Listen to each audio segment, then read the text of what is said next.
სოფელი ითხვისი ითვლის მაქსიმუმ 3 საუკუნეს, თუმცა როგორც არქეოლოგიურმა გათხრებმა გვაჩვენა, ამ ადგილას დაახლოებით 2100 წლის წინ იყო საკმაოდ დიდი ქალაქი, სწორედ მაგიტომ ეძახიან აქაურობას ნაქალაქებს, სწორედ მაშინდელი შენობის ნაშთები გახალთ ეს და როგორც ამბობენ, მომავალ წელს გაგრძელდება ეს არქეოლოგიური გათხრები და იმედია რომ კიდევ უფრო მეტ რაღაცას აღმოაჩენენ აქ. ამ ნაქალაქარზე არქეოლოგიური გათხრები დიდხანს არ გაგრძელებულა.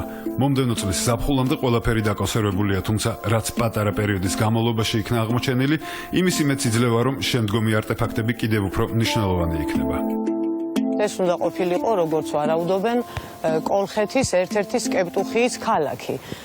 მაგალითად, ჯურხან ადირაძე ვარაუდობს, რომ საირხე იყო სკეპტუხიის ცენტრი და ითხვისი ერთ-ერთი შემადგენელი ნაწილი ამის და ამას ძალიან დიდი მნიშვნელობა ჰქონდა, იმიტომ რომ მაშინ რკინის წარმოებაში, ფოლადის წარმოებაში მანგანუმის გამოყენება უკვე იცოდნენ და ამასაც ძალიან ითქვის სწორედ ამ თვალსაზრისით ჰქონდა ალბათ მნიშვნელობა.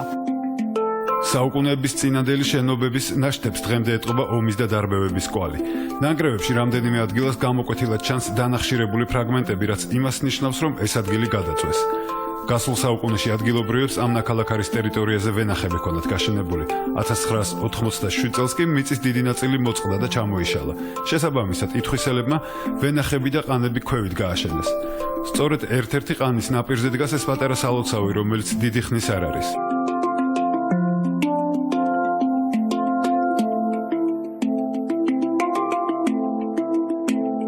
მის კედელზე ამოკვეთილია სხვადასხვა ფიგურები, გარშემო კი რამდენიმე ქვის ფილადევს, რომლებზეც ასევე ქვის ოსტატს აქვს ნამუშევარი.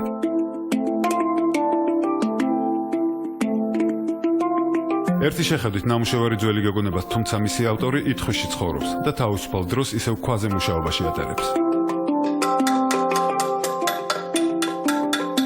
პაატა გვარუციძე 47 წლისაა, მისი წინაპრები რაჭიდან იმერეთში გადმოსახლდნენ.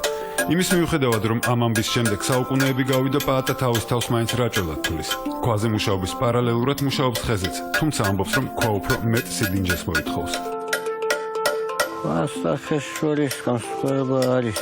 ხეს თავის ცოცხლია, ქვას თავის ცოცხლია. ქვას თავისი ძარღვი აქვს, ხეს თავისი ძარღვი აქვს. ძარღვს თუ არ მიყევი, აფუჭდება. საერთოდ ქვა უფრო იდუმალია. უფრო გაჭულია. ხოსაც ქვა მესხურია, მაგრამ გაჭველებსაც არ გძულდა და არც ახლა გძულს. სახლში დიდხანს არც ერთი ნამუშევარი არ უჩერდება. ყველაფერი მისმა მეგობრებმა წაიღეს. ეზოში მხოლოდ ქვაზე ნაკვეთი ეს ერთადერთი ექსპონატი აქვს შემორჩენილი და ხის ნაკეთობებიდანაც მხოლოდ ის, რასაც კადრში ხედავთ. დამარცხენ ხოლმე. მეგობრები ვინ გასწო? ყაჩაღებს გვარდება სხვები გავზო. მეგობრებთან ბევრი არის.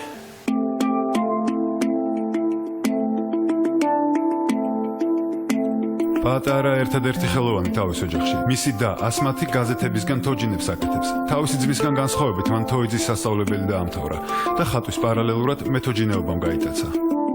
პროფესიაც არის და ჰობიც არის. ახლა მე ვარ გრაფიკოსი თვითონ და ესენი ქალი ვარ, ახლა ამანაც ალბათ განაპირობა.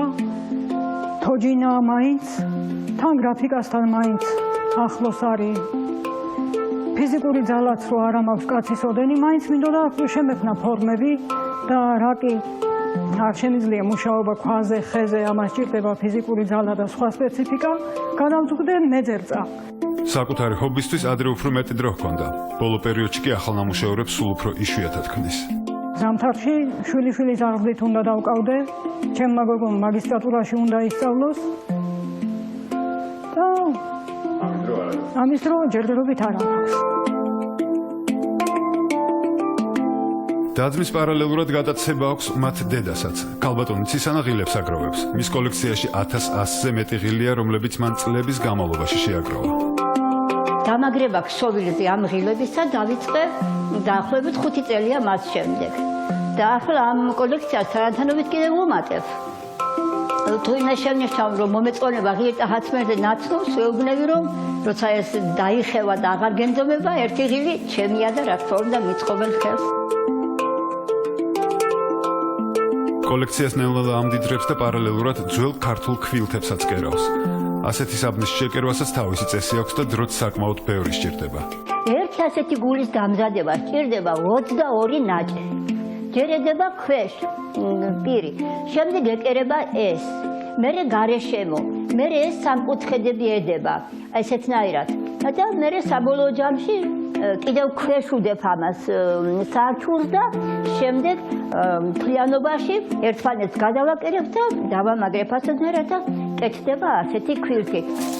აი ასეთია ითხვისელი გვარუციძეების ოჯახი. უამრავი საქმის მიუხედავად ოჯახის ყველა წევრი პოულობს დროს, რომ საკუთარ გატაცებაზე უარი არ თქვან. ყველაზე გულდასწყვეტი კი ისაა, რომ ყოფითი პრობლემების გამო თავისი ჰობისთვის სულ უფრო ცოტა დრო რჩებათ.